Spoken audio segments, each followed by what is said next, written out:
Welcome back to Sports Talk ATL. I am Chase Earl, joined by Jake Gordon and Alex Lord. Before the break, I called it a re-MLB debut for Michael Soroka because obviously he's had success at the major league level, but for the first time in 3 years, we've been talking about it all year, waiting for this moment in the season.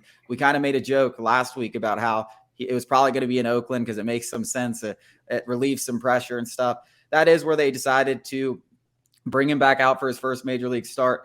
And it was a mixed bag. I mean, I think overall, if you've been listening to what I've been saying about Michael Soroka in the minors, like what's good, what's bad, the stuff is great. He's throwing it harder than ever before.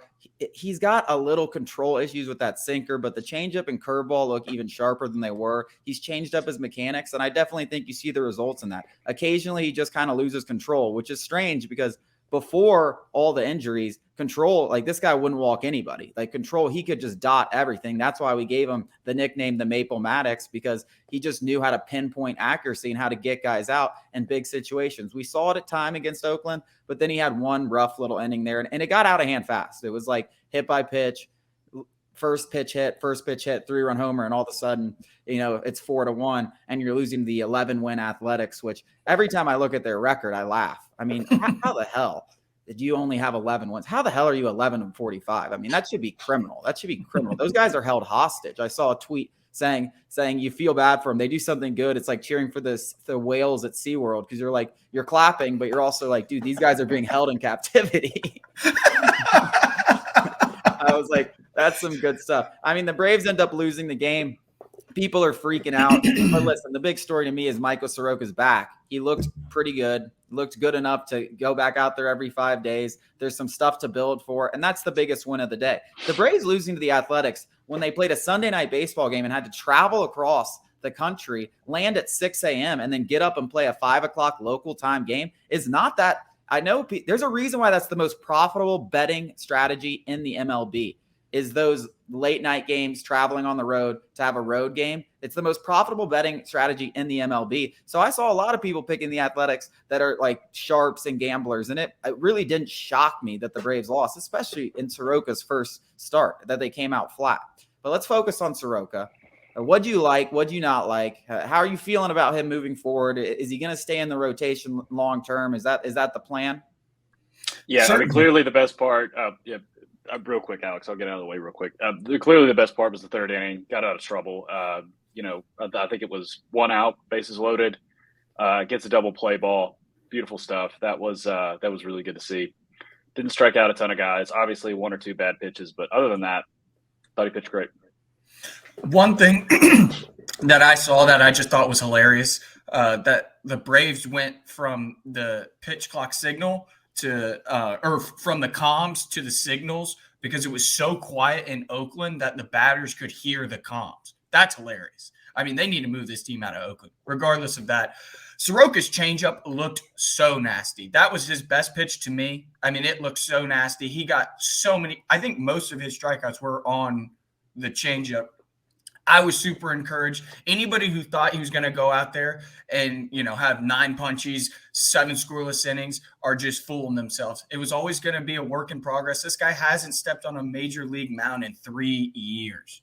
He looks like a totally different pitcher. The guy put on 30 or 40 pounds. He's got different mechanics. It was always going to be a work in progress. I was super encouraged by it. I know we talked about that inning and how it kind of fell apart. I mean, that stuff is going to happen. He's going to be in the rotation, just like the Braves have been saying. They didn't bring him up just to send him back down. They brought him up with the intentions of keeping him up here. So, yeah, next 5 days, expect Soroka back on the bump. Yeah, I mean, that's what I'm expecting. I think really the only discouraging aspect is how much of his success, the stuff he looked good, a guy. It's hard to have a proper barometer when you're playing the Oakland Athletics and you're playing a glorified AA team. I don't even want to say they're a AAA team because that disservice to a lot of the teams in the International League. Soroka's played better teams down there in Gwinnett. So yeah, he had that one bad inning, really gave up one mistake where he gave up the homer. If he limits his walks at this level, he's going to be totally fine. What I am worried about and what I'll be looking forward in all of his starts is those walks. If he limits those walks and keeps himself in good situations, there's not going to be a ton of hard contact. They're going to hit him hard occasionally. He's going to strike more batters out than I think he ever has before. So I'm really just waiting for that sinker control to kind of come back, and I think it will. And once that does happen, I think he's shown us enough good at all levels, at all starts with his other pitches that he could be even better than he was. I know that sounds crazy because he was a Cy Young candidate as a freshly faced 21-year-old, and he looks a lot different now. But he looks good, man. He looks better, and I'm excited to see him against better competition, and hopefully it turns out well. But I think when you look at the Braves starting rotation as a whole and the amount of depth they have, and just with him being back in the mix, Schuster's been okay of late. Once Max Fried gets back, I mean, they have an embarrassment of riches, and that's why they've been able to right this ship without two of their top arms for basically the entire season. Yeah, just think about the weight that is finally off Soroka's shoulders. I mean, I know it was the A's, and they may have not been 5,000 people in that stadium, but just going on a major league mound and getting through those 5 innings, got to be the world has got to be off his shoulders. And now he's just kind of, all right, I'm back in the groove. I'm back in my routine. I'm excited for the kid. He's probably, I can't imagine the adrenaline pumping through his veins when he stepped out on that mound. I mean, unreal. Yeah, I think it is good to get it out of the way, though, to that point. Like, all right, kid, like, it's time to be a professional again. Every 5 days, we need you to show up, punch the clock. And, hopefully, I think he's really mature. Like, we heard him in the broadcast booth. Like, he is a very smart guy. And I think he will be that type of guy. Like, okay, all right, time to get back to work. The powwow for my, coming out party ×2 was it's over, but it's time to get back to work. Yeah, well, we're all happy Mike Soroka is back. What we aren't so happy with is how the Braves bullpen has performed over the last month or so.